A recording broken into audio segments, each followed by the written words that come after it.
plus one. No worries. So, this is second little bub. How old? Oh God, 11 weeks, I think. 11 weeks 11 now. weeks, yeah, it goes fast. What's that, like 2 and a bit months? Yeah. Yeah. Oh, it does go fast, doesn't it? That feels like just yesterday. I know, it's crazy. Amazing. And your second babe? Second, yes. Beautiful. How old's Dakota, your first? He will be 5 end of June, so he was 4.5 when Chucky was born. Wonderful. Chucky, did you say? Yeah, so Jakan, but we call him Chucky boy. Ah, cute. Yeah. I love that. They both have such interesting names. I love them. I know. We kind of backed ourselves into a corner with the first one. Like, we were kind of like... You can't come up with like John after No, Dakota. it can't be like Dakota and Ben. Or... Yeah. So, yeah. Oh, so good. Amazing. So, did you want to maybe start by talking about Dakota's birth experience and, like, I guess when you even first fell pregnant, what situation you were in and stuff like that? So we were, my husband's a teacher, and we were up on Palm Island, and we fell pregnant up there, and we were very fortunate. Like, didn't take long to fall pregnant, so we were blessed there. And yeah, pregnancy was great. I'm very fortunate. I do pregnancy very well. I did so, and we were very fortunate on Palm Island. Even though, I mean, you're isolated in a sense. They've got when we were on there, they had two fantastic midwives that came 3 days a week. Awesome. So would fly over back and forth Monday, Tuesday, Wednesday. So we pretty much had unprecedented access to them. Like, we could just drop into the hospital whenever, if we had any questions, if we had any concerns, and yeah, they were just amazing. I can't remember the other ladies because she kind of left in the beginning of my pregnancy, but Julie was the main one, and I actually knew her prior because I had worked at the Palm Island Pub and Bistro, so I knew her from working there and stuff like that. So yeah, she'd come in for a brewski after work, or she'd come in for coffee. Like good. Yeah, so I knew her before, so that was really good, and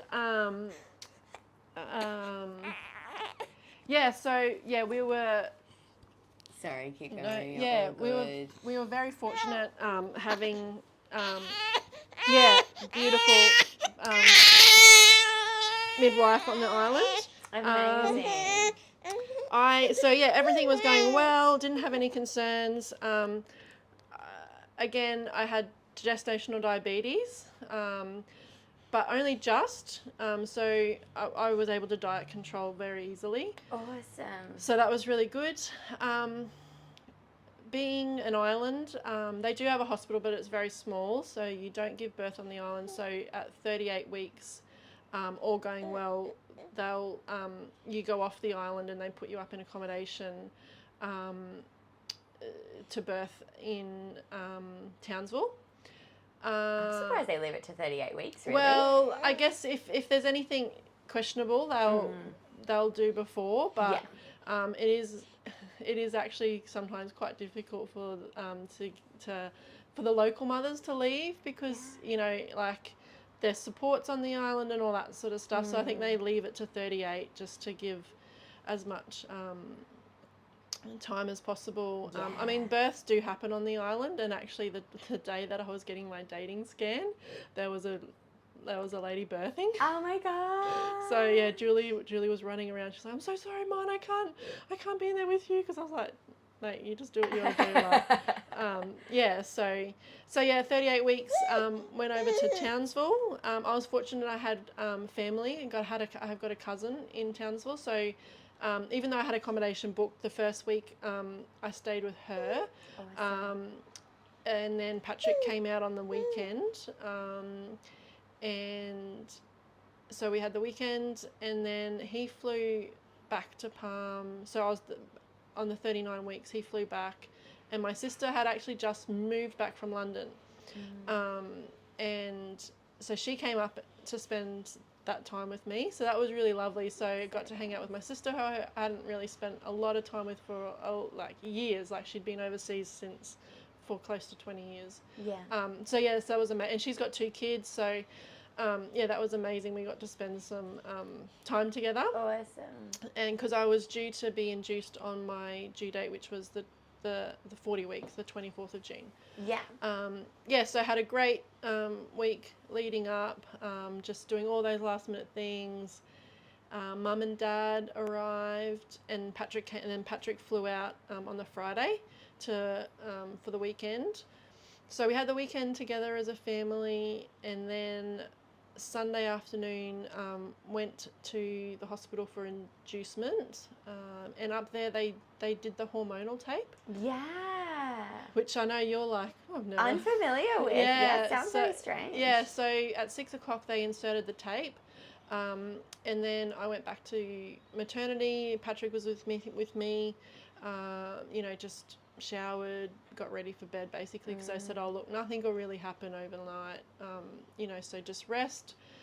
So Patrick left, and I was getting ready for bed, and then it was about 8:30 p.m. that I started feeling those. I think I equate them to like those period kind of feeling, like and I was like, okay. So I was in bed, and they intensified. So I called the midwife, and explained. They're like, okay, we'll just keep an eye on you, but nothing. I can't imagine you'll progress much more. So I got back into bed, and it was getting later, so I tried to go to sleep, but then they started getting more and more, and I got out of bed and I was walking, and called the midwife, and they're like, okay, yeah, we're going to take you down to birth suite because we just want to check what's going on. And I said to, as we were walking down, I said, oh, can I call my husband? And the midwife said, no, there's no need to. And I said, oh, okay. Anyway, so we went down to birth suite. Must have been getting close to midnight-ish. And they said, okay, we really want you to get some rest. So would you like a shot of morphine? It'll help you sleep. And I was kind of like, oh, shit, I've got to make a decision. Patrick's not here. And I just said, yeah, okay. So they gave me the shot, and I did sleep. I think I asked again if I could call Patrick, but they said, no, not yet. And previously, my sister during the week had said to me, she said, oh, look, Monique, if you and Patrick would like me to be in the suite, like the birth with you, like I'm more than happy to, but don't feel pressured. If you say no, I'm not going to be offended at all, and I was like, what a legend. Yeah, I said, oh, thank you for that, and so I kind of hadn't really made a decision, but, so we're in the birth suite, so I fell asleep, and then at 2:30 I woke up because my waters broke. And that's when they're like, okay, you can call your husband now. I was like, okay. So I called Patrick, and so it was kind of funny, everyone came up. Patrick, my mum, my dad, and my sister. I don't know how they got Dad into the birth suite at one point. I just find it hilarious, but he just kind of came in and said hi and walked out. And he was like, I don't belong. Yeah. So it progressed. So my waters had broken, my contractions had started. I had Patrick, had my sister, and my mum was there as well, and a midwife. And yeah, it just kind of was going along. I think it was all going well. I tried the gas, but didn't really feel like I needed it. I believe I had the drip in, like I had the is it cannula? Yeah. So, because in case, obviously being induced, there was a high chance to have the Synto, but I didn't need it, so everything progressed. My sister and Patrick were really good, and I do remember my sister was trying to get me to move more, which is funny because looking back on it, but I probably didn't move as much as I should have. You probably didn't know. Exactly. Yeah. But I do remember her trying to get me to move. And then it was all progressing, and then... Can I double check? You had the induction because you were diabetic, even though it was very neutral. Yes. stable diabetes. Okay. Yeah. But again, like maybe if I knew more, I would have pushed back. 100% you would have. Yeah. Absolutely. Because everything was fine. It was completely diet controlled. Had no issues at all. So. Yeah.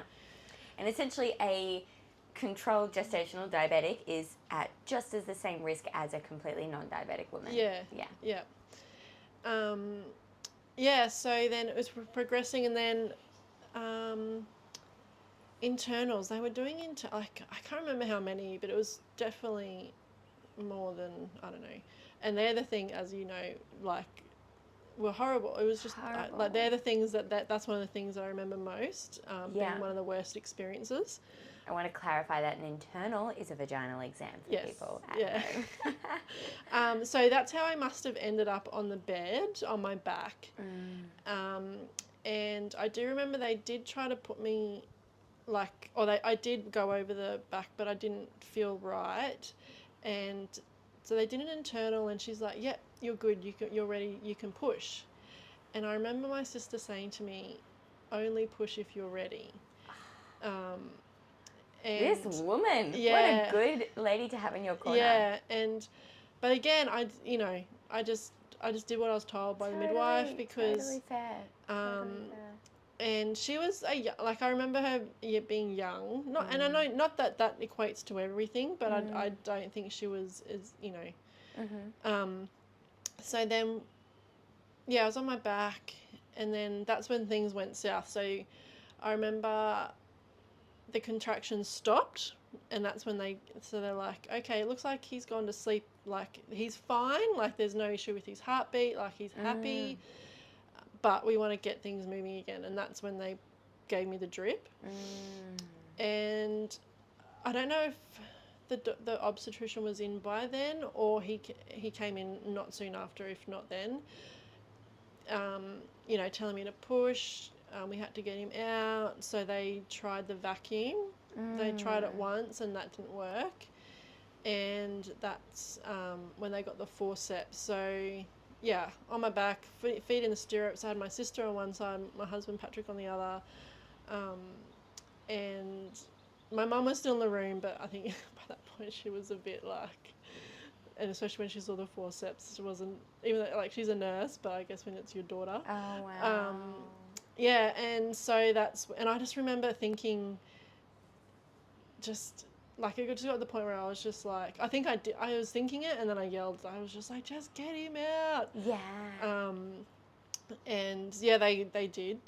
Yeah. And then they must have done another internal, possibly to check for this tearing and that. And I just remember in my head, I was screaming, not that loud, but in my head, I was just screaming, can I swear?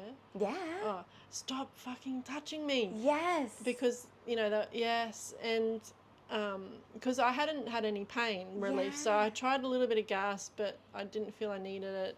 And then through the rest of it, they didn't offer it to me again. I didn't ask for it. I just, but again, it wasn't so much the contractions that I remember it was the internals, it was the, That's something that I find really fascinating about your birth, is that the contractions themselves didn't seem to cause you much grief. Correct me if I'm wrong. Like, you didn't seem like, they were painful but very tolerable? Is that they must have been? Because I can look at comparing to the first and second birth. I definitely remember the contractions in the second one. Yes. But the first one, it's not what I remember. Isn't that interesting? It's the internals. It's the yes.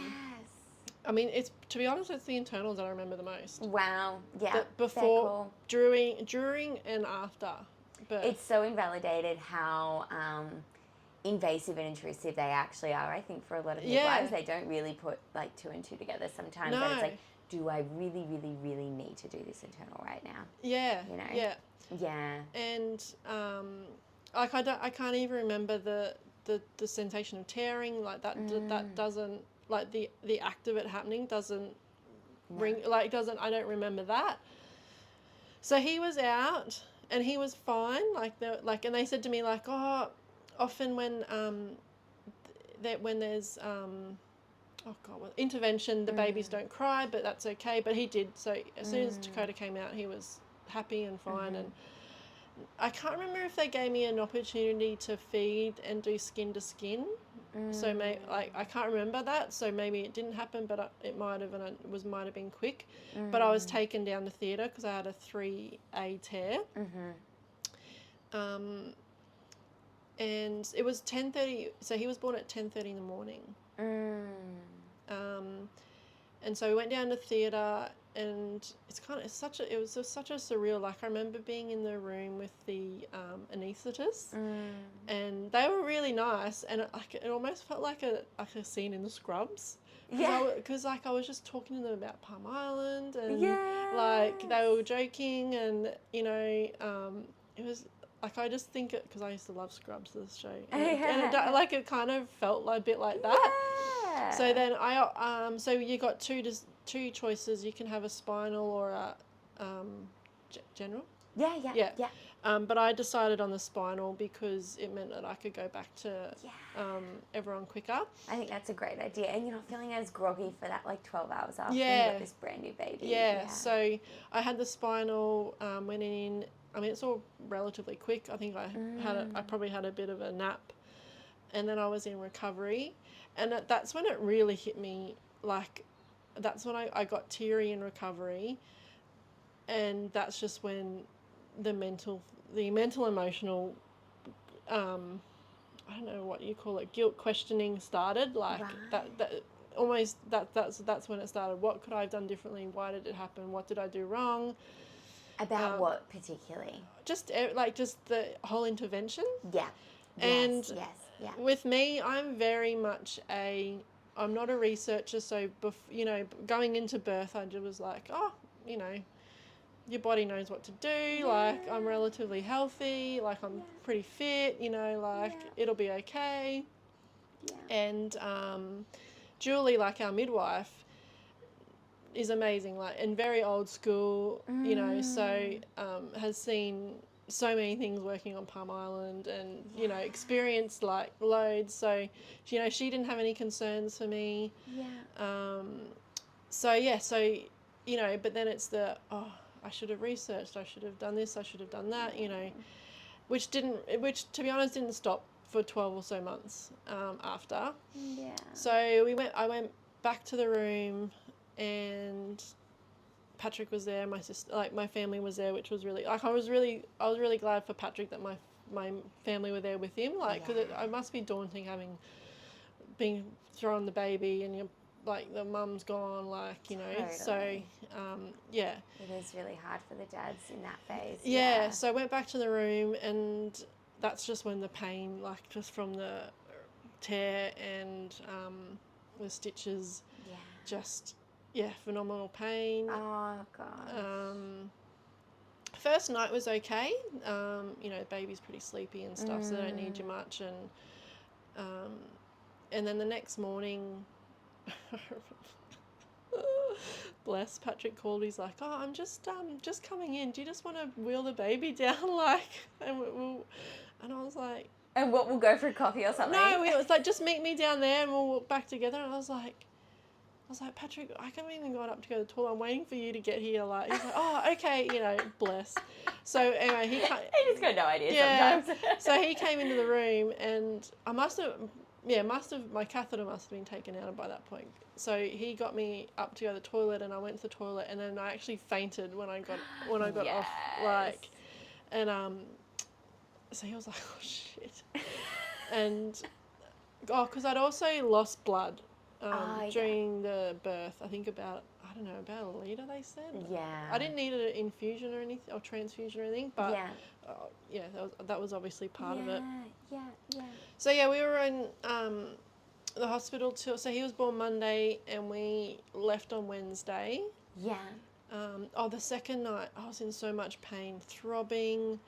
I couldn't sleep, and I was kind of annoyed because Dakota had another really quiet night, and I was like, I could have slept so much, but I was just throbbing. And it wasn't until a year later when I was talking to my girlfriend about it. She was like, "Yeah, but Monique, you should have been lying flat on your back." I was like, "What are you talking about?" I was, you sit up in the hospital bed. She was like, "No, that makes all the pressure come down." And I was like, I was never even told that in the hospital. So the second night was really painful. And then... So for those out there who have a tear, Yes. lie flat, because then it's not like if you're going to be V down in the bed, it's all going to run to your vagina. So lie flat as often, as often as you can, which is what I did this second time, which made such a difference. Great. So then we flew home to Palm on the Wednesday. May I ask quickly, how was breastfeeding up until this point? Oh, breastfeeding was fine. Awesome. Yeah. Great. Yeah, didn't have any issues with Dakota that. just jumped on, latched, breastfed Yeah, fine. I mean, it was kind of like, like the first time you're kind of like trying to make sure you're getting it right. But Kooky as fuck. Yeah, but he, Always. he kind of, I was fortunate in that respect too. So good. So good. No issues there. Great. So flew home to Palm, and I got off the plane and had Dakota in my arms, and ironically Julie was about to board that flight to go home, and I was like, I was like, Julie, she's like, oh hi Mon, and she seemed really happy for me, but then she told me a couple of weeks later, she's like, oh my god Monique, I nearly cried when I saw you looked so broken, and when she found out that I'd like birthed, obviously she has access to everything, so she went into the notes and everything, and she was devastated. She said to her offsider Tully, who I worked with at the pub as well, she was like, Tully, they broke her, they broke Mon, it wasn't meant to be this way, like it wasn't meant to happen, that wasn't meant to, she was meant to, it just was not meant to be this way for her. So she was kind of a bit upset for me, but it was funny because when she told me that, like, she's like, you just looked so broken. I was like, oh, I thought I was doing all right. I thought I was fucking killing it. So and then so after that it was physically I was quite sore for a couple of weeks, and then as I said, like mentally and emotionally just broken for quite a lot longer. With the guilt of feeling like you didn't do enough. Just like why, just humans, we question why not why me, but like why, like why did it happen, and I became obsessive with needing to know birth stories. So there was a group of us on Palm that were pregnant, so we kind of and like whenever the baby was born, I was so happy for my friend, but the question I really wanted to ask was how was the birth, just it was just in my head, like obsessive, like and did it bring you comfort, or were you trying to get answers as to what they did different if they had? I think it was just, I don't know, it was just wanting to know, and I think hoping that their experience was better. And so when they said, like, thankfully, the next few were, they had good experiences. They all birthed on the sunny coast, but. Oh, wow. Yeah. So, so it was kind of, I guess I felt a bit of relief when I heard, like, when they said that, it was a good birth. So, and It's so hard. The thing that really sings true to me in regards to your birth, and it did from the start, is that your body, like, did everything right. Your body knew what to do. As you said, like, you were fit, you were healthy, like, you expected birth to just happen. You believed that your body would just birth naturally, which it did do. And unfortunately, from what it sounds like, is that it was us, the healthcare professionals, that were literally just impatient. Like, you weren't even meant to start labour till that morning, right? You went into labour earlier with your waters breaking, etc. So you started labour, babe's heart rate was fine, you got to 10 centimetres, and then you didn't feel the urge to push, and the contractions slowed down.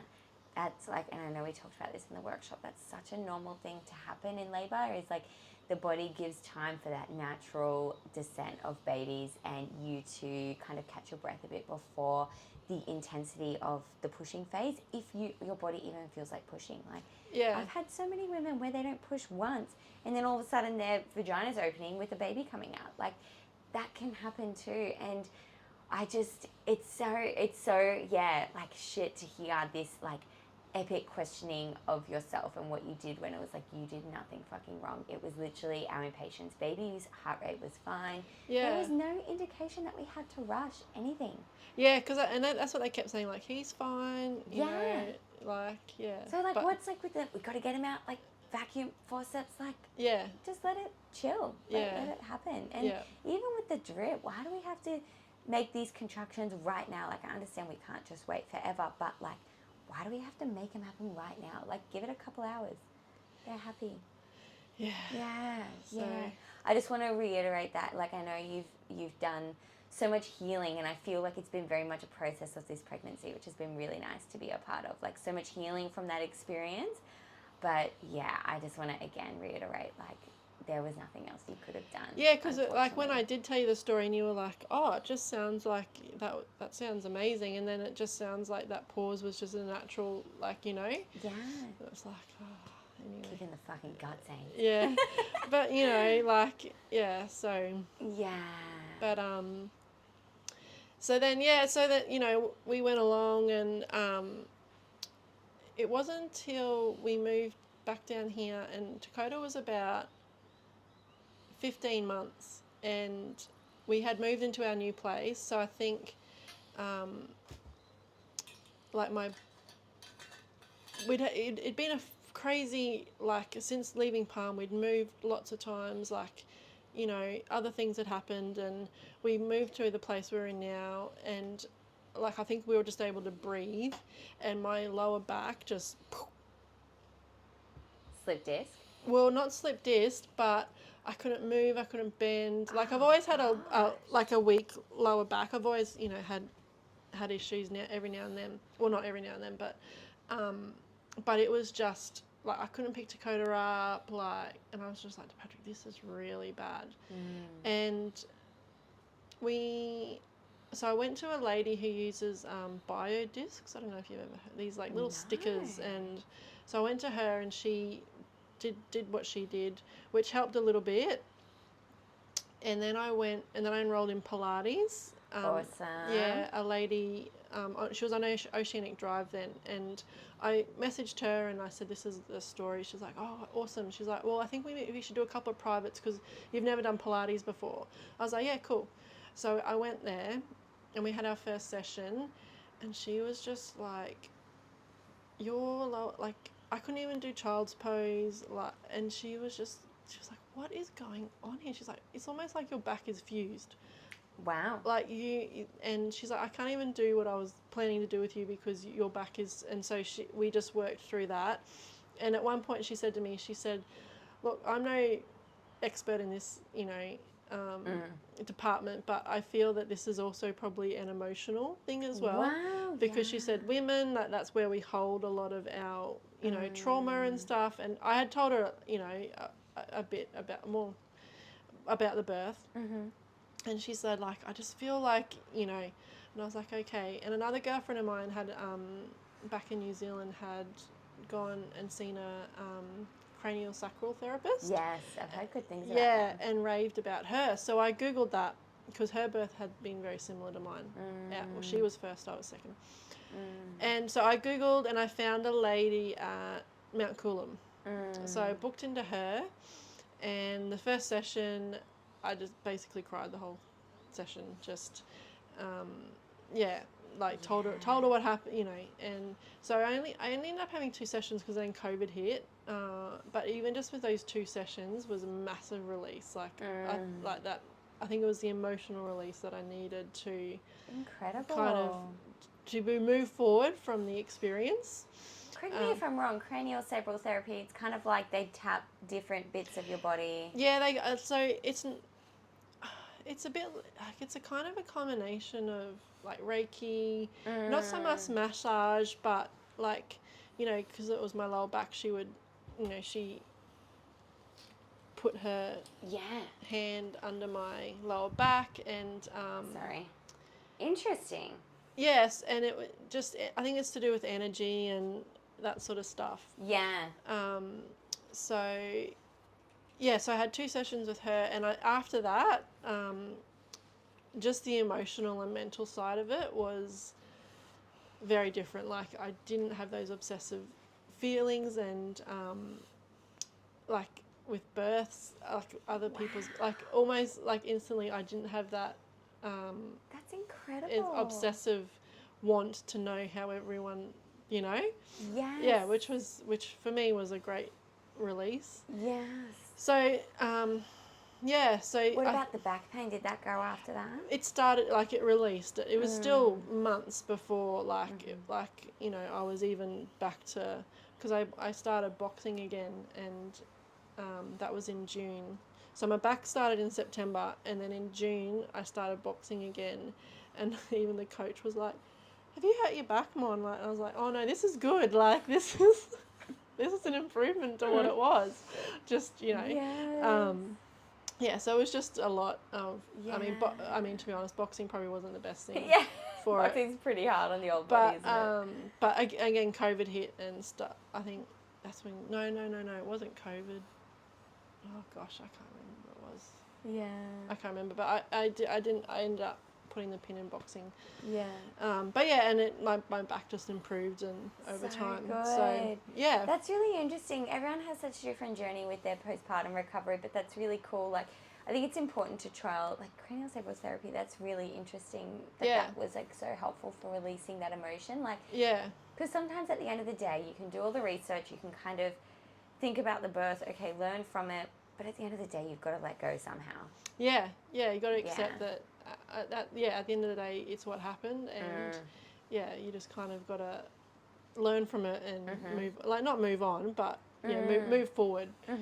Yeah, so I think, like, I definitely dealt with it, and you know, we had come to the decision that we weren't going to have any more, so we were happy with that. Wow. And then surprise. So I was like, shit. And thankfully I had dealt with the emotional, because if I hadn't, even if that, it just would have been hectic. So it was kind of like, okay, all right. Once we'd digested the initial shock of falling pregnant, absolutely, and then okay, cool. So that's when I was like, yeah, all right. How is this going to be different for us this time? Yes. And it was actually my sister-in-law who was also pregnant. She was only a few weeks ahead of me, and she told me about the Things I Don't Tell Her podcast. Yes. So that's what. So I flicked through them, and then I was like, oh, this one sounds interesting, and then, and that's where I came across you. Yeah. And I was like, so I think, but I was already doing the pregnancy yoga at Shine, which was amazing. Really, really good. And Christy, the teacher's beautiful. Poor thing, she was meant to cover one of my classes the other week. Oh, was she? And then she broke her leg on that weekend. Oh, really? I know, only a couple of weeks back, poor thing. Oh, God. Yeah. Oh, so I hope she's doing a bit better now. Yeah, because she was, recovery, she was lovely. Like, the class was lovely, the other mums. Awesome. So I did 2 terms, and then it came to, she was like, oh, Moni, you're going to do another one. And I was like, oh, I've actually looked into this body balance. She's like, oh, I've heard of that. And it's meant to be, I've heard of Amy. She's meant to be really good. Oh, cool. So. That's sweet. Yeah, like, it's kind of cool that she was encouraged, like, even though I, she was like, oh, yeah, that'll be amazing. So lovely. So that's when I got in contact with you, and we booked in the workshop, and it was really good. And like I said, like, I remember you saying, definitely the mums that get the most out of it are the ones that create it as part of their routine, a daily routine. That's it. Because I was trying to do it when I got home from work, but it was hot and I was tired, and Totally. you can make up excuses, and so I was like, nah, that's it's only 20 minutes, whatever, so I just have to get up a little bit earlier. Because I wasn't walking in the mornings anymore, so I was like, so set it up in the little room, and Amazing. Yeah. You did so well at incorporating it into your day. Yeah, That is the most important thing, isn't it, with and the then body balance? I was also every night because of the diabetes. So I tested positive for gestational diabetes. So then you do 2 weeks of testing to see how your sugars go. And I was devastated because I couldn't control my fasting. So that's the one you do in the morning before you on waking. And I was devastated because I knew that they were going to push insulin, and then I definitely knew that they were, because at this time I was still kind of hoping that maybe I could get away with not having inducement. Totally. But yeah, like as soon as I knew I was going to go on insulin, I was like, fuck, there's just no way. There's no way they're going to, and not push, So all my other readings were fine, like my meal ones I could control easily, so there was no issue there. So every night I would go for a walk. So me and my dog Teddy, after dinner, we'd go for a walk. So about 20 minutes every evening. So that was really nice. So that was like another little routine every night that we would do. So just a little bit of me time, again. So that was good. And I continued walking right up until the night before. So amazing. So as I said, very even though I'm 40, so definitely on the older side. But my body is very fortunate with pregnancy. So good, hey. It does it very, very well. So I was very lucky. So walking right up until the night before, even sleeping, like I was sleeping through the night. Wow, what? That's unheard of. Yeah, I would sleep through the night. The only reason I would wake is if Dakota would yell out for some reason, which is not very often. Yeah. And like amazing. Would sleep through the night. No pain sleeping. I didn't need any of extra pillows or anything like. Amazing. Really, really lucky. But I think that's hats off to you a lot as well, because throughout the pregnancy, although you carry pregnancy well, you were doing the body balance every day, walking every night. That in itself is amazing. Plus some pregnancy yoga once a week in there. So good. Yeah. That's really, really awesome. And then I also, I decided not to take a pregnancy vitamin. I used the Foraged for You Mother's Blend. I was taking that, and then I have issues with iron, and so my iron was low, so they wanted me to take Moltoffer. Oh yeah. But I didn't, even though I told my doctor, I told all the health professionals that I was. That's what they wanted to hear. But I was actually, I was on the... You're like, just stop nagging me. Yeah, I was just like, yep. So I was taking the Mother's Blend Forage for You. Yeah. And I was also, have you heard of Love Your Guts box? Oh, yes, actually I have. Yeah. So they, the spleen, I was taking, I took a round of the spleen, which is the highest bioavailable for iron. So I took that, and then they've also got organ capsules and liver capsules. So I was taking all of that. So good. Did it help with your iron? Yeah, and my iron came up. Amazing. So that's the thing. You gotta if you want this experience, if you want this pregnancy, if you want this birth, you do have to put in the work for it. You do have to invest in it. You do have to invest the time in it as well. Like, it takes some work. Yeah. We can't just kick back and hope that it all flows. I mean, and I think for some people it does. Yeah. And that is amazing, and but like you say like you said in that podcast and in your workshop with body balance, like it's just the lifestyle we live now. Like we're sitting more, we're all of that sort of stuff. So which I was kind of the other thing I had been doing prior to falling pregnant was movement with Kaizen. Kaizen movement. Yeah, Kaizen. Shout out to Ollie at Kaizen movement. Absolutely. He's a legend. Yeah. So I had I got into that because of went down the barefoot rabbit hole, and he'd done a barefoot workshop there, and that's how I met Ollie, and then I kind of started training there, and then they had a movement coach come in, Coach Seabass, Yes. who was he's back in Colombia now, but so he would do a movement class, and then I did a few private classes with him. So Awesome. my body was very much, while I wasn't, I guess, traditionally fit, like I wasn't running or anything like that, like I was moving my body very differently to what I had previously. I was doing squatting on the floor, I was spinal movement, all that sort of stuff. So amazing. yeah, I think unintentionally I had prepared my body prior. Yes. So in a really nourishing way. Yeah. Amazing. And then obviously once falling pregnant, it became more pregnancy specific. Yes. So yes.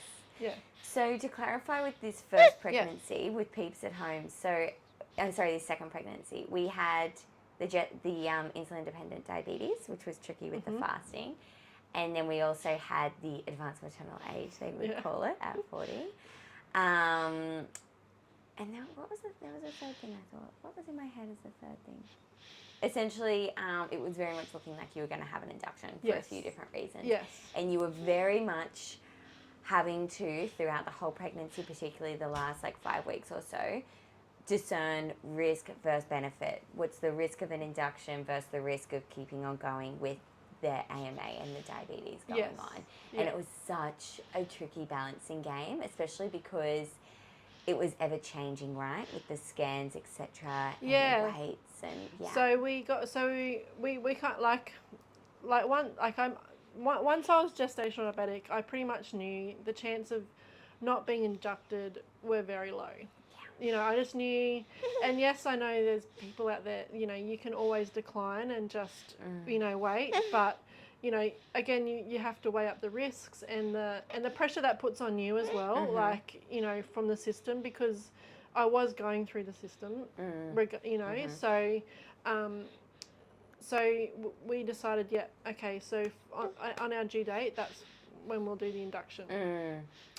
So getting closer to term, I started having appointments with the obstetrician because of these factors. And again, I was very how do you, not scared, but what's another word? Kind of, I guess, scared to have the, particularly the first, one, because you don't, the first obstetric appointment. Yeah, because in the past, the obstetricians hadn't been that, but not down here. I hadn't, Up north, yeah. Yeah, so, but the first one went well. I think it was, I had 3 different ones.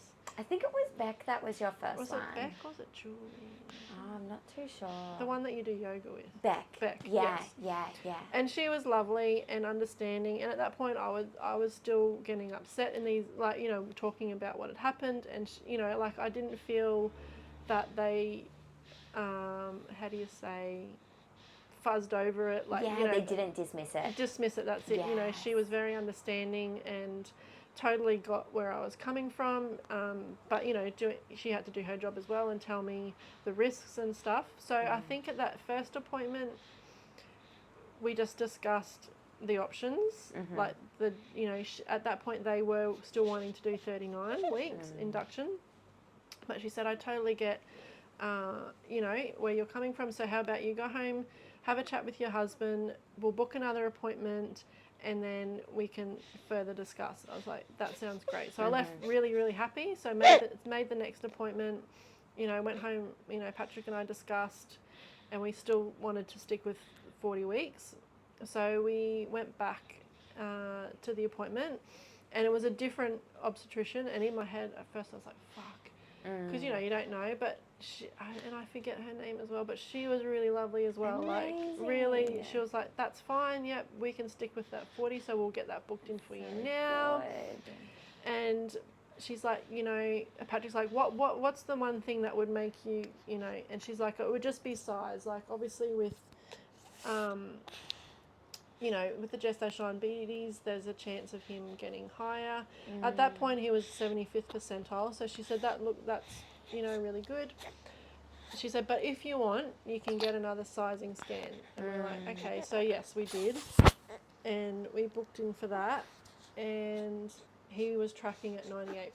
And in my head, I was like, what the fuck? Like, how can he jump from 75 to 98, in 2 weeks? But, and then people are like, oh, but that's what they do in the last few weeks. I was like, okay. So then I think that's when I called you or I spoke to you. We had a big chat about it. Yeah, and I said, what do you, and then Patrick and I, because then, we had another appointment with just a phone consult booked in to finalise. Yeah. And so Patrick and I spoke and we decided basically at 39 and a half, which was kind of that half, Yeah. So that's what we decided and that's what was booked in. How did you go about making those decisions? Because I know we go through this in the birth workshop, the whole decision-making process, and I'd like to hear, because this is something that women experience so much, right, where, I'm always pushing and everyone's always pushing the fact that it's their decisions and they need to make their own decisions so that they can, take responsibility, all that sort of stuff. But then they're kind of like, well, I don't fucking know. This is like a huge call and I'm not in this world. Like, how do I make this decision? So do you want to maybe discuss all the things that you considered in making this decision about not only if to have an induction, but when? Yeah, so, I mean, like I said, like the decision to have the induction was pretty removed. Like, for me, it was removed once. Once I was diabetic, but then definitely once it was insulin involved, I just knew that it would be very much encouraged. And yes, as I said, you have every right to deny, but I just didn't. I just think that puts pressure on in another way. Yes. Oh, absolutely. So I just thought, and I've had my sister has experienced that. Not the sister who was with me in my other birth, but my eldest sister. So I just was, we basically said yes, we will do the induction. But then yes, the curveball was thrown when he was tracking bigger. And they were concerned about that. So, and it's funny because I almost went down that rabbit hole, not the rabbit hole, but I almost reverted back to not having the discussion with Patrick and making a decision prior to that call. Like I almost just went, we'll just wait and see what they say. But then I think I spoke to you and I said, and that's when I reframed again and went, no, we have to make the decision. So good. We have to know what we want. Yes. So that we can, because if you go in just not having any sort of,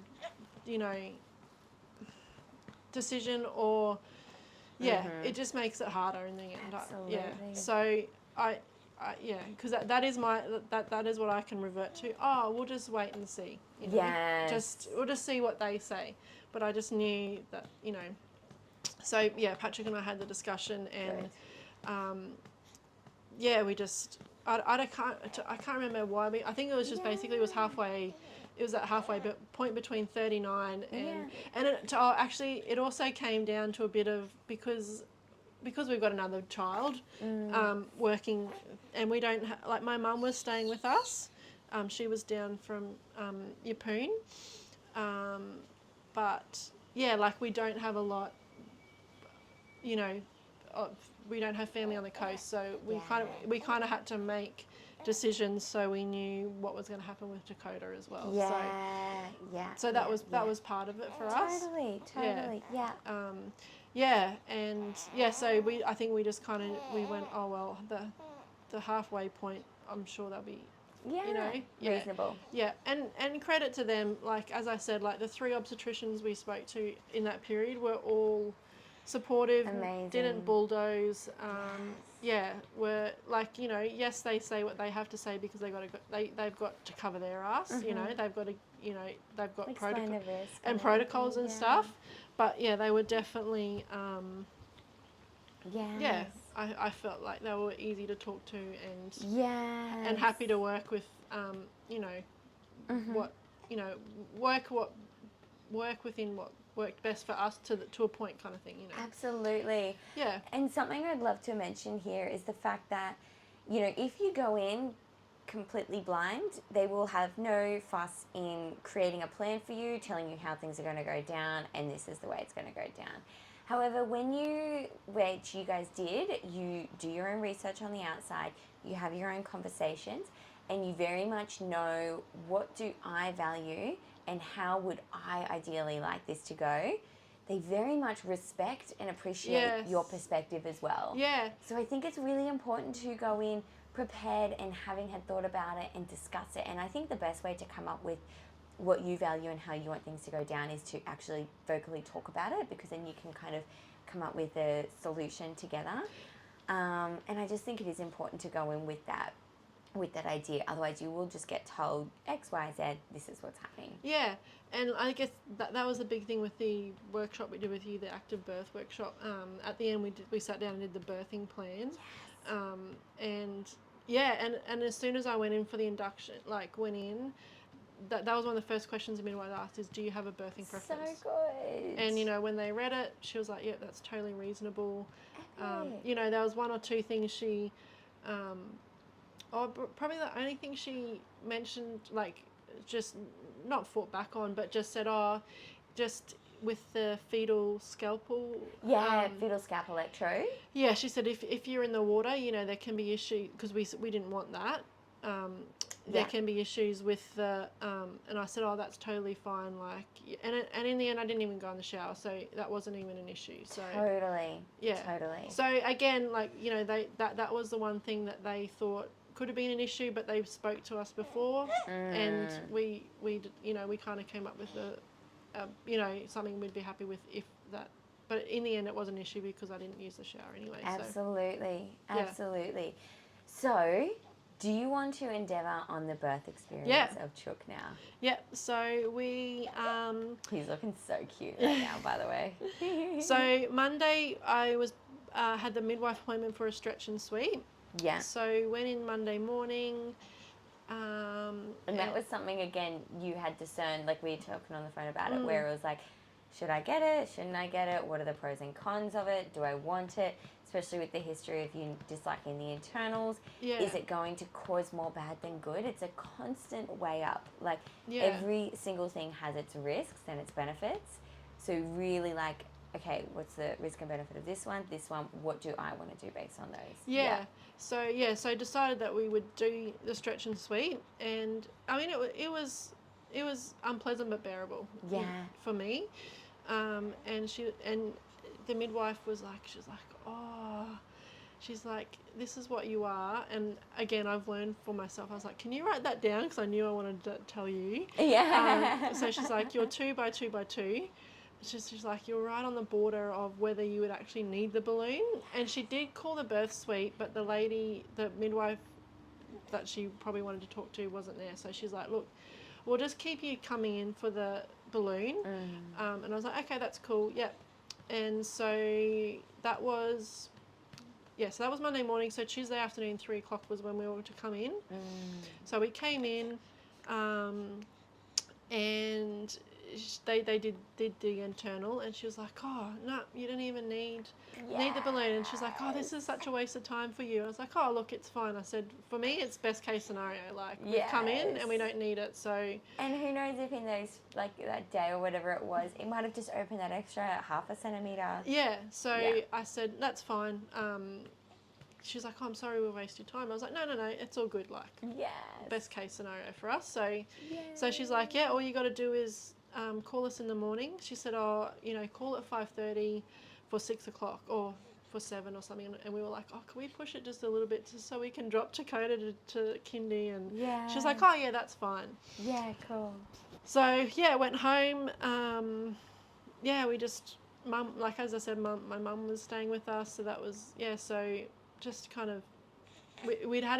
Tuesday we'd actually had a massive day, me and mum running around, like doing all those last minute things.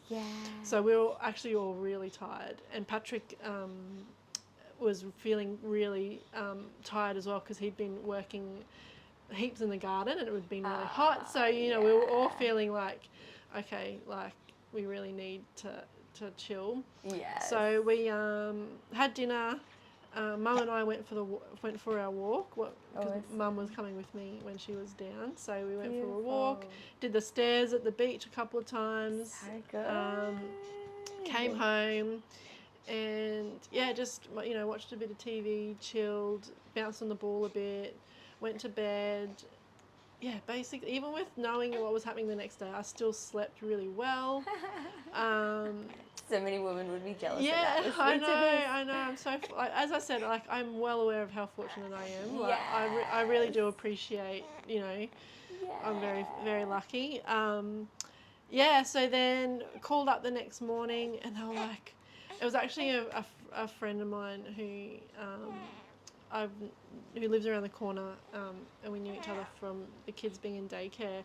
She's like, Mon, it's Sam. I was like, oh hey. She's like, we're absolutely swamped. We just got hammered last night, so we've got no rooms to do inductions. And I was like, oh, okay, that's cool. She's like, is it okay if we just call you? Oh no. First of all, they said call back in an hour. I was like, okay, that's fine.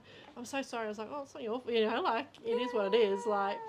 So I called back and they're like we can't even give you a time right now. And you're like, yes, this induction's just going later and later. I kind of thought, well, that's kind of working in our favour, really. Yeah. And to be honest, it was nice because it gave us a day like we dropped Dakota off, came home, just chilled basically, watched a movie, bounced on the ball. And then I was like, oh, maybe I should try and have a little sleep. And they actually called and they said, oh, can you come in at 1:30? I was like, yep, we'll see you then. Cool. So it's a bizarre feeling when you're driving there and you know that it's all going to happen. And it is bizarre with the idea of an induction. Yeah. We walked up and Sam was there. She's like, hey. I was like, hey. And she's like, okay, we got you in this room. And so we went in and it was Blair, the midwife Blair, cool, who was looking after us. And one of the first things she asked was for the birth preference. What a legend! I love that. That's very cool. And as I said, looked through it, just mentioned about the FSE, but other than that, she was totally fine. The big thing was the internals, which totally she was happy with that. Legend. So broke the waters at 2:45. And she's like, as we discussed, we said we want to wait a bit to see if we can. Perfect. Yeah. So before getting the drip. The drip. Yep. Yeah. So it was kind of funny. Mum was home, but she's not confident driving down here. So Patrick, after the waters were broken, ducked out and picked Dakota up from kindy and dropped him home, put a movie on, and then came back. So by that time, it was probably close to an hour. Yes. And nothing had happened. So we gave it another little bit and then got the drip going. Yes. So I think it was about 4:30 between 4 and 4:30 that the drip had started. And we started on 2 mils or I don't know, whatever it is, and increased it. And then it was about 6 o'clock that I started feeling those feelings again. Okay. And then I think probably 6:30 that they really started. Yeah. And so then we were trying to remember everything, that we'd gone through with moving and so Patrick was really good and was helping me move positions. He was so all over it in the workshop too. Yeah. So it progressed, and then it was really funny, because they were getting intense, and it popped into my head how my sister-in-law, who had birthed 12 days before, had said hers was really quick, so she didn't have time to have anything. But she said when she was getting checked after she had the gas, and for some reason that popped in, and I said to Patrick, I think I might try the gas. And he's like, Blair was like, okay, come over this way. And once I got on that, I did not let it go. Yeah. Try the gas. It was really, yeah, that was good. Enjoying it. Yeah. Yeah. So good. And then, so, and then I had to get up on the bed for an internal because it was getting, what time was it? Must have been about 7, no, it was late, maybe about 8, that they did the internal. And she said, yeah, you're definitely progressing, like you'll have the baby before midnight, definitely. And we're like, okay, cool. So then I think I got back off the bed, and then that's about when transition must have happened. Yeah. And I think, so I got back on the bed on my side, because I remember you saying that the side on the bed is absolutely fine. Yes. Just obviously, yeah. Staying off the back. Yes. So I was on my absolutely. side, and you know that's definitely when transition was happening. And then How could you recognize that? Like, what was transition for you? What was the experience? It was just so intense, and just it was that point where you're like, fuck, I don't want to do this anymore. Like, you know, like that. Yes. You really like, just like. Amazing. Yeah. So that epic doubt. Yeah. In like the body. Or just, you know, you're just like, fuck, when is it going to end? Yes. Like, even though it's kind of like just really, like, it's just ramped up really, like. Yes. Yeah. Yeah. Transition is just something I'm so fascinated in at the moment. It's just such an interesting phase of labour, isn't it? Like, yeah. It's just so wildly unpredictable, yet predictable at the same time. And it's like, it's an interesting necessity of nature for women to have to go through transition in birthing their baby. Yeah. Isn't it? Like the massive surrender of ego and control and like the whole time perplex is just wild. Yeah, and I was just like, oh, fuck. And yeah, so I was on my side, and then they were like, okay, do we want to try over the back of the bed? And I was like, yeah, happy to try that. But as soon as I was up there, I was like, nah. Like, the pressure was just insane. And I was like, get me off here. Like, wow. I cannot deal with this. And that was from being so upright, gravity really pushing baby down. Yeah, must have been. Yeah. I was just like, I can't. Like, so they put me back down. And then, so what time was this, do you reckon? So this was ramped at 6:30. 6:30. So then I reckon it must have been about 8:39, wow, because great. shift change was at 9:30. Yes. And so the shift change happened, and the new midwife came in, Sue.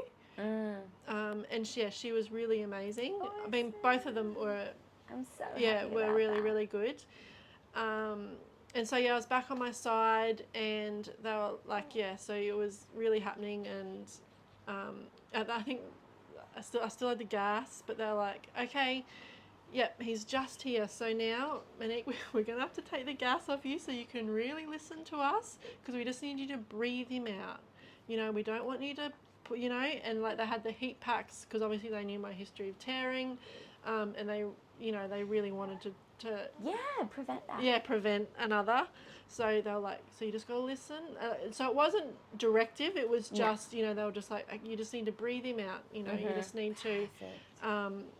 So, I had Patrick there, and then they called the second midwife in, because they need 2, don't they, to catch. And it just, I mean, it was intense. Like, I wouldn't want to do it again. Yeah. Like, I know some women love the birthing, but for me, no. Like, I was just like, wow. No. That crowning and everything, just too much. And I was like, so I had my arm hooked around the bed thing, and then my other hand was under with holding Patrick's, and like I bruised my arm because they're like, that's you know, and it all happened, and like I think the first thing I said, I looked at, I said, never fucking doing that again. Yes. Done. But yeah, like it was amazing, like completely different to the last time. Wow. And really, and even just the after, like, you know, straight away they gave me the shot to do the placenta. Yes. and I, had the skin to skin, and they were really good because I still had my singlet on, but they're like, she was like, okay, let's get that off you because you really want to do the skin to skin, and and he latched straight away, and like then they did the placenta, and that there was no issues there, and it was funny because they're like, oh, do you want to have a look at it? And Patrick's like, nope. Yeah. No interest. No interest. So I had the time with him, and then the obstetricians came in, and like this is me all over, right? So she came in, and she was because when I had my diabetes appointment, not the test, but when I was Sorry. when you I can was do that side. when I was positive to have to take the insulin, you have to go back in and get shown. Yes, like how to do Yeah. it and test yourself. Yeah. and all So, that. and I didn't know straight away, but I was telling her about my birth story, and she's like, I'm actually an obstetrician, but they send us here because they want us to know all about the. I think her name was Amanda. Oh, yeah. And it was funny. She's Asian, I think. Yes. Yeah. She's great. Yeah. So and then it turned out that she had been on Palm Island in Townsville a couple of years ago, and so she knew Julie, the midwife. Oh So my gosh, how funny. so this is me all over. So she comes in, and I was like, oh yeah, I remember. I've just given birth, and the first thing I say is, oh yeah, I remember you. You were there with the diabetes one. You know Julie from Palm Island. Yes. She's like, oh, that's right, yes. Good memory. Congrats on your baby you had 20 minutes ago. So she was she came in as an obstetrician into your birth. Because I had tearing. Yes. I think the midwives thought that it wasn't so bad, but they always get it checked. Yes. And so she was the obstetrician on duty. Yeah. And straight up she was like, no, you need to go to theatre. So it was another 3rd degree, wasn't it? So another 3rd degree, a 3B. 3B. And like, my first thought was fuck, but then I was like, well, that's it. That's it. I did everything. The midwives, I felt supported. The midwives did everything they could do, and it's what happened. Yes. So that's okay. Absolutely.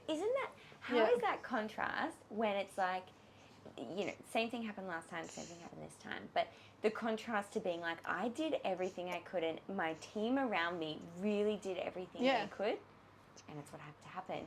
In contrast to like, I could have done this, they could have done that. Yeah. Yeah. How different is the feeling? Yeah, totally different. So, they just kind of did the weigh in and all that because they're like, you'll want to know how much he weighs before you go, and even that was all different, like just this, yeah. So, I was taken down, and it was really quick because it was a Wednesday night at 10:30. So, it was really quick. So I had the spinal again. So I had a little snooze, did that, they cleaned me all up, went to recovery. I was the only one in recovery. Yeah. And the nurses there were so lovely, like they're like, oh, congratulations. So and, good. really because they were mums, really Excited. So I had my little ice block, and once my blood pressure, I think, was up fine, they sent me back, which wasn't very long at all. And so I went back to maternity, and Patrick was there with the little man, and they put him on straight away because I was gestational. Then he gets tested, so he has to be monitored for 24 hours.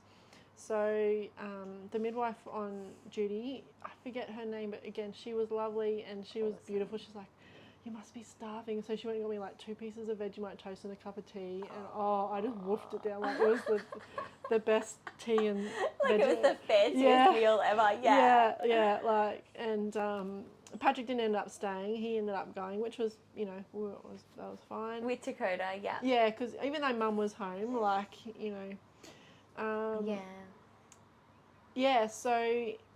she was very much like, just make sure you have to feed him every 2 hours, because once we start this monitoring, you don't want him to drop back down, because if he drops back down, it starts again.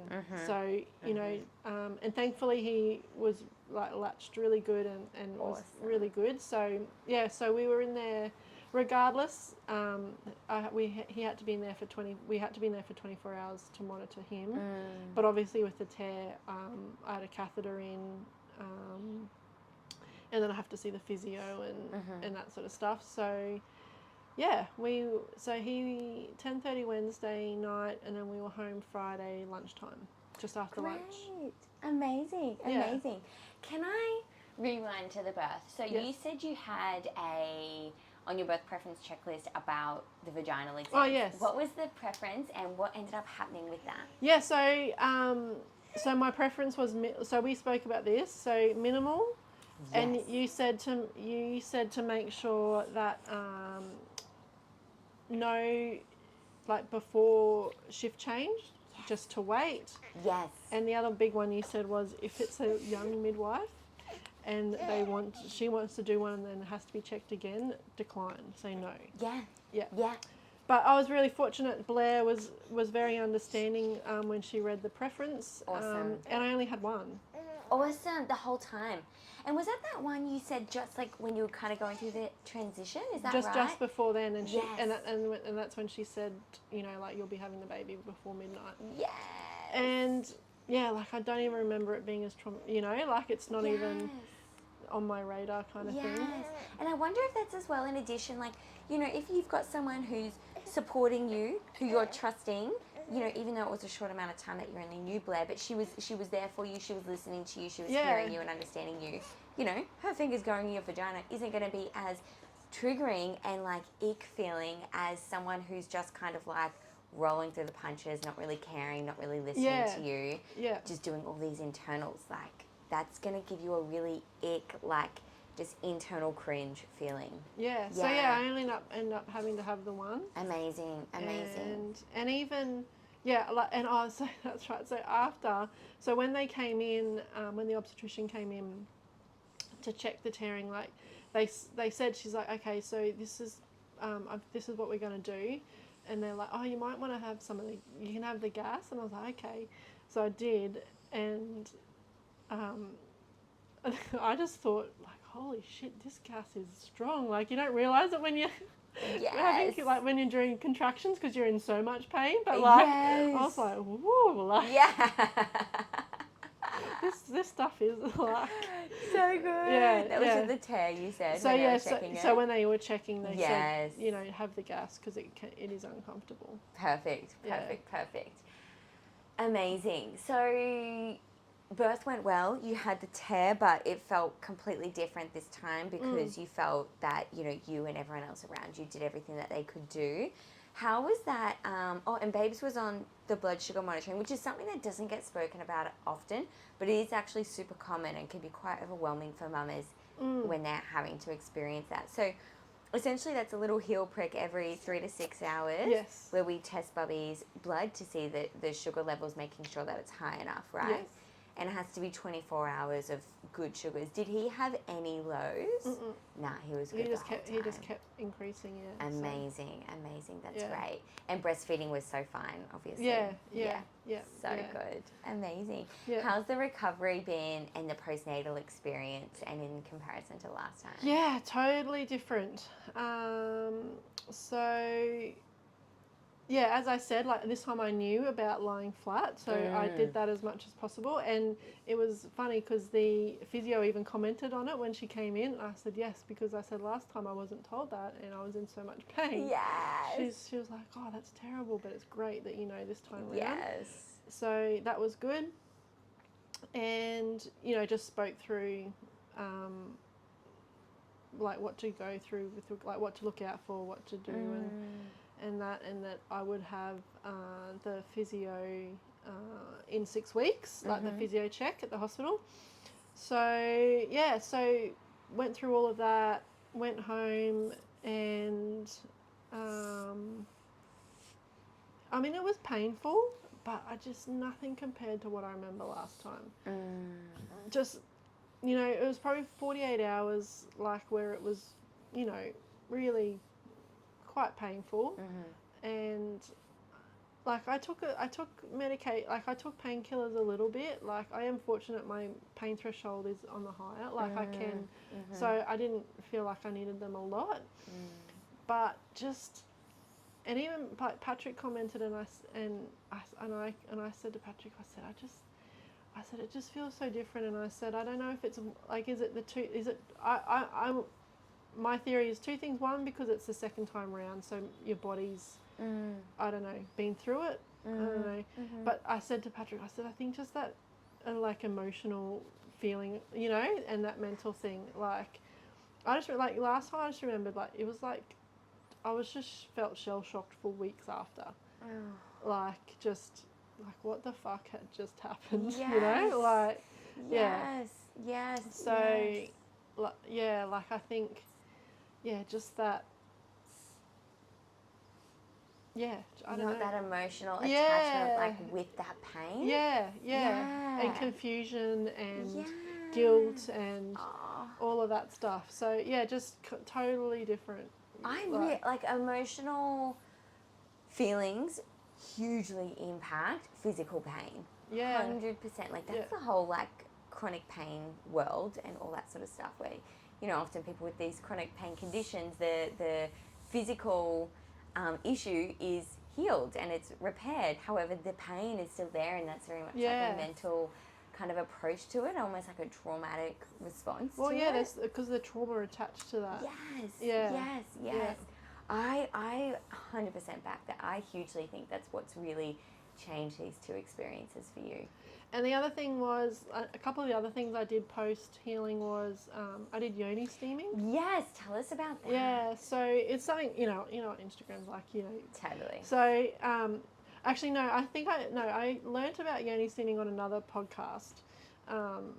She's an American lady, but the menstrual cyclical, I don't know, I can't remember. But she is really interesting as well. Like she had some really great podcasts. Cool. And then she actually was pregnant about the same time as me, so some of her podcasts were skewed more towards that as well. But it was all really interesting. But she did one on yoni steaming. So it was something that I was interested in prior to pregnancy, but didn't get around to trying it because it's really good for cyclical health. Not that I had major issues with that, but but then when you're pregnant, you don't do it. But then I learnt that there's a lady in Brisbane who does the herbs, and there was posts about postpartum, and she's actually got a postpartum kit. So I ordered them to do that post, and I said, like I think in her post she'd said like if there's tearing and stitching, like it's really good healing. So it's recommended for 30 days postpartum. I didn't actually start till probably 7 days after. So I mean, probably a lot of the healing had started already. But so I did that, and I just also, to clarify, what that is essentially, it's like in a bucket you put some tea leaves and then some hot water, and then you sit on top of the bucket or whatever. It's often in the toilet. Is that how you did it too? Oh no, but that's a good idea. Yeah, there's often like a little witch's hat thing that sits in the toilet. But either way, then you sit on top of it and you let all the steam go up the vagina and everything. Yeah. Interesting, isn't it? So I did that, and then I also had an LED panel, like the infrared. Yeah. Yes. Yeah, so I had one of those. I've got one of those. So I would steam, and then I would like sit in front of that. With like spread legs and just the infrared. Yeah. Oh, that's amazing. I've not heard of that before. Yeah, because I know it's really good for all sorts of healing, and I was like, surely it's got to be good for that too. That's so good. So for like 20, and it was kind of nice because it was like I would just go into the room on my own for 20 minutes. I'd do 10 minutes of steaming and then 10 minutes in the with the light. And amazing. Yeah, so that was two things that I also did. Love that. You also did the belly binding. Closing of the bones. Yes. Tell us about that. Yes, so hold on, I wrote because I wanted to... Yes. So it was closing the bones ceremony with Lana, and she's from Belle in the Wild. Yes. And yeah, it was something again, that had popped up on Instagram, and Yeah. I mean, I love all that sort of stuff, like, Totally.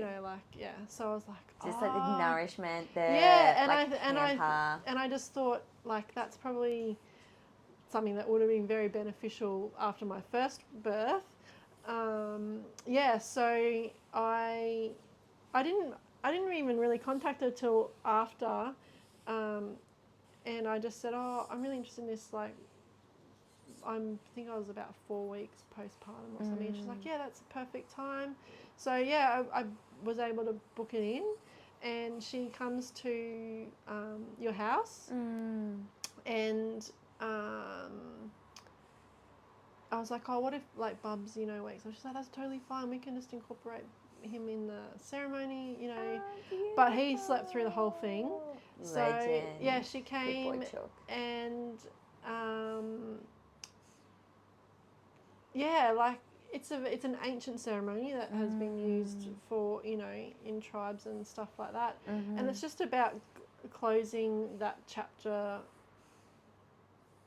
of your life. And yeah, she reads this beautiful, amazing poem about the like what your body's been through, and it's just she had a little special going in February, and so she actually had a printout and framed it, and she took some Polaroid pictures of like when you were wrapped up, and Amazing. but yeah, she was beautiful. Like, she was really lovely, like really like you just know that she's passionate and she's really good at it, like Yes. yeah, Absolutely. so yeah, I mean, I really got something out. I mean, yeah, I think the big thing I got out of it this time, well, not that I did it last time, but from this birth, was it really came to me that I was really thankful that I got to do this again, and I got to have a birth that was probably not perfect, but it was good, like it was healing. Yeah. That's exactly what I was thinking, Yeah. because like although you did all that amazing work after your first birth, and it was just coming to me then throughout that podcast, is that although this bub was a surprise, nothing is more healing to a traumatic birth experience than having a positive one. Yes. Like, birth, it can be, and not even just to have a traumatic birth, but to other awful things that may have happened, it can be so healing if it's an empowering, strengthening, confident, responsible process, right? Yeah. And yeah, I kind of wonder whether Chook was brought along very intentionally to really bring that next level of healing towards you, and like, who knows how it might even change your relationship with Dakota or even with Patrick. Like, it just is so encompassing, birth. Yeah, and that's what I always like, because he was very much a surprise, and I said, and everyone's like, oh, I thought you were done. I was like, yeah, we did too, but obviously the universe knew better. So Yes. yeah, and yeah, that's what really came to me in the ceremony. Like, was just really thankful that got to experience in such a positive way this time around. Like, so cool. Yeah. Hey, Yeah. so cool. Like, that is so, just the most precious thing. One of my mamas that I'm quite close with in yoga at the moment, she came through with her first babe, did her yoga, then did her postpartum. She had quite a traumatic birth with her first babe, and it was very, very like unexpected for her, and for me as well, to be honest. Like, she was very much eluded, the fact that everything was going to go fine. She had full belief in her body. She was very, very researched and very informed, and then it really didn't go that well, and it led to extreme trauma. Very quickly, she's become pregnant with her second babe, and she's back for pregnancy yoga. And I just hope so deeply, more than anything, that she has a wonderful experience, because it'll just be the most healing thing for her. Oh, absolutely. And my sister-in-law, who birthed 12 days before me, her first birth was similar to, and, her second birth was amazing. Like, and I was so happy for her when she told me about, and, another girlfriend of mine who, her birth was before Dakota's, 6 months before, but yes, we both birthed at Townsville and very similar. And her second birth was amazing as well. Amazing. And, you know, like it's just, yeah. Yeah. Like it's really good to know that, yeah, it's amazing. It is very, because like as I said, I definitely worked through a lot of the emotional stuff. Yes. And probably if, you know, as I said, like, you know, we weren't planning on having another one. So I was probably at a point where, yeah, like I was, but, you know, but then when falling pregnant again, and there's just that little bit more that you're like, okay, yeah, got it. Yeah, it's that extra. You know, it comes up again. Yeah, and obviously you're going through the physical side of it again. Totally. So yeah, that's when I was like, yeah, no, I've got to take control and totally make it different. Yeah. Yeah, it's what was I gonna say? Oh fuck, that's totally gone. There was a nice thing anyways, it was just some other kind of woohoo spiritual stuff, but that's all G. No, yeah, so, but yeah, the cleansing of the bones was really lovely. Like we'll definitely link her in the show notes. I'll get her website off yours, whatever she has. Yeah, and she offers other like Reiki. Oh, that was the other thing. So during the ceremony, you know, does the wrapping up and she played the drum a little bit, which was just beautiful.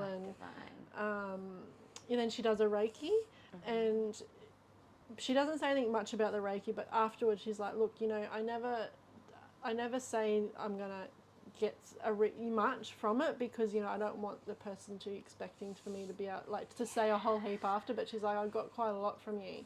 Yeah. So that was really nice as well. Wow. And she was just really lovely, really nourishing, and just beautiful. Really what a beautiful experience. It really was, like, amazing. Yeah, so it was kind of a nice way to round it all out, kind of thing. I hear you. Yeah, for sure. Yeah. Amazing. Is there any parting words of wisdom you wanted to give to any of the women out there? This is what I was going to say. It just came back to me. Okay. Yeah. Oh, it's actually not a big deal. I just got excited because I remembered what I was going to say. But essentially, it's interesting how so many women, it takes having a first baby. Like, you don't know the world of birth. You don't know the world of hospitals and hierarchies and the pressure of birth, right? And it quite often takes having a not so great first birth experience to then second time round to go and source, you know, the education and stuff that you need to seek people like myself out to then have the birth that you want. Like, that story that you had is like, you know, quite common, and you were saying all your friends as well that they have a not so great first time and then have a really great second time, and it's really hard, don't you think, to explain to a first time mum just how important this birth prep stuff is?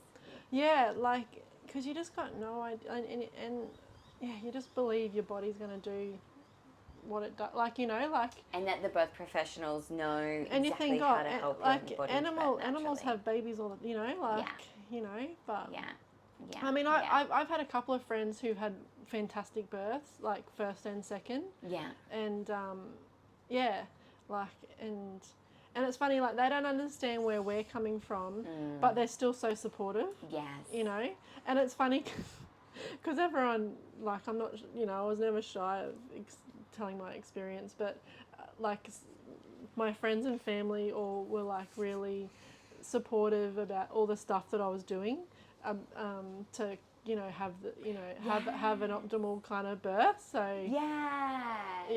that's so lovely, isn't it? Yeah, like, they were all really excited for what I was doing, and like, I'm in my group of friends, I'm always kind of known for doing things a little bit, you know, like, the hippie one. Yeah, kind of a little bit, like, I mean, although a couple of my other friends did the hypnobirthing, which I mean, really appealed to me, but you know, the you know, because it was like a 5-week, you know, and like, we, you know, as I said, we don't have the support for someone to have Dakota and that, so that was never really an option for us this time.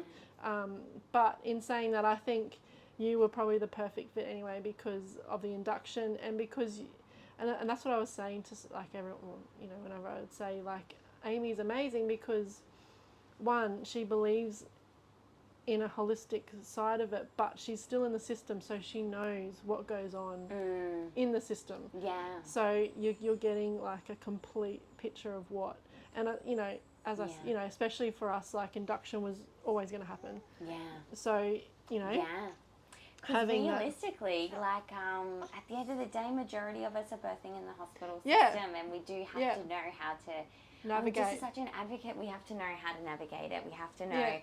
And like for some of us, it very well is a safer option to take some forms of medical intervention. Might be minor, might be bigger, but it is really important to not let that one choice get swept away. And that's unfortunately something we see a lot with the hypnobirthing mamas, is that as soon as, you know, they hit a point where they feel like it's the safest thing to get an induction or an epidural or whatever, like everything's out the window. They just think they just have to surrender to whatever they're told after that because they don't know how to navigate that system. Yeah. So any parting words of wisdom you have for our women? Could be about anything: pregnancy, birth, postnatal. I just think being informed, absolutely being informed and empowered just makes everything. Well, I mean, that's talking from my experience. Just makes everything. It just makes you feel empowered, like you know, and as I said, like that's coming from me, who is very much it'll just happen as it happens. Yeah. And like as I said, there was that one time where I almost fell back into that frame of mind, but I was like, no, I got to take control. Take control. We've got to have a conversation so that we can put our side forward. Yeah. Yeah. So it's just Yes. I think the empowerment is the biggest thing. Legend. They go hand in hand, don't they? Knowledge and empowerment. Yeah. Absolutely. Love that. Oh, well, thank you so much for That's coming all on right. the podcast Thanks for and having telling us. your amazing story. Thank you. Thank you. Woo! Good job. Oh. Well done. Thank you. You did so well. Bubba was so good that whole time. Yeah, he's pretty chill. My gosh, so this is quite normal behaviour. Yeah, like he's What a legend. Yeah, he's pretty